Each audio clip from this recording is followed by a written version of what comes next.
فتشنا في كنوز الكلام، ما لقينا قلب زي قلبه وضحكة صافية على وجهه الصافي. مين معانا؟ وديع الصافي. الاسم بالكامل وديع بشارة يوسف جبرائيل فرانسيس، من مواليد نوفمبر سنة 1921. اتولد وديع في لبنان. والده كان رقيب شرطة. احترف الغناء سنة 1930. كان عنده في الوقت ده 9 سنوات. انتقلت العائلة إلى بيروت بحثا عن حياة أفضل. التحق بالمدرسة الكاثوليكي. كان منشد في كورال الكنيسة.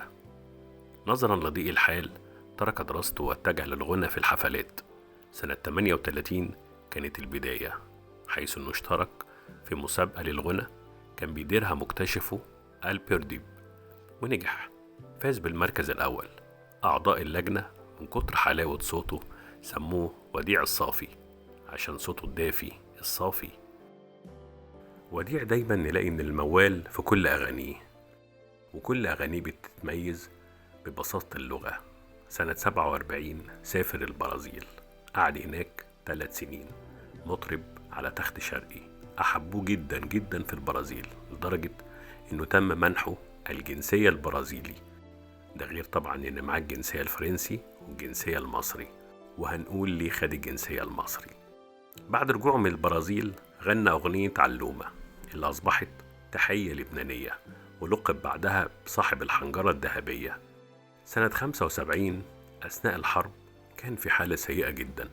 غادر البلاد سنة 76 وتنقل ما بين بريطانيا وفرنسا، واستقر في فرنسا حتى 78 ليبدأ رحلة التلحين.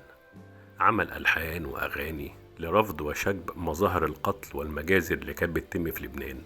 بعدها صور عدد أفلام لبنانية مع صباح زي نار الشوق وموال، ده كان سنة 73.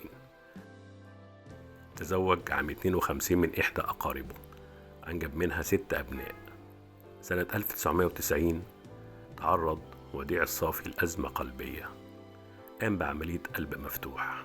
لم يكن المرض عائق ليه، بل بالعكس، اشتغل وجاهد وكان بيغني. راح حفلات الموسيقى العربية وصال وجال في كل الدول العربية. صوته كان منتشر جدا. استمر في الغنى حتى توفى يوم 13 أكتوبر 2013 عن عمر 91 عام. طبعا أمتع الشعب اللبناني والشعب المصري والعالم بأحلى الأغاني بصوته الذهبي. أغنية المزامير من أحلى ما غنى، ودار يا دار، وعلى رمش عيونها قابلني هواه، ورائعته عظيمة يا مصر اللي بسببها منح الجنسية المصرية. عرفتوا ليه هو معاه الجنسية المصرية؟ عظيم يا فنان، الله يرحمك.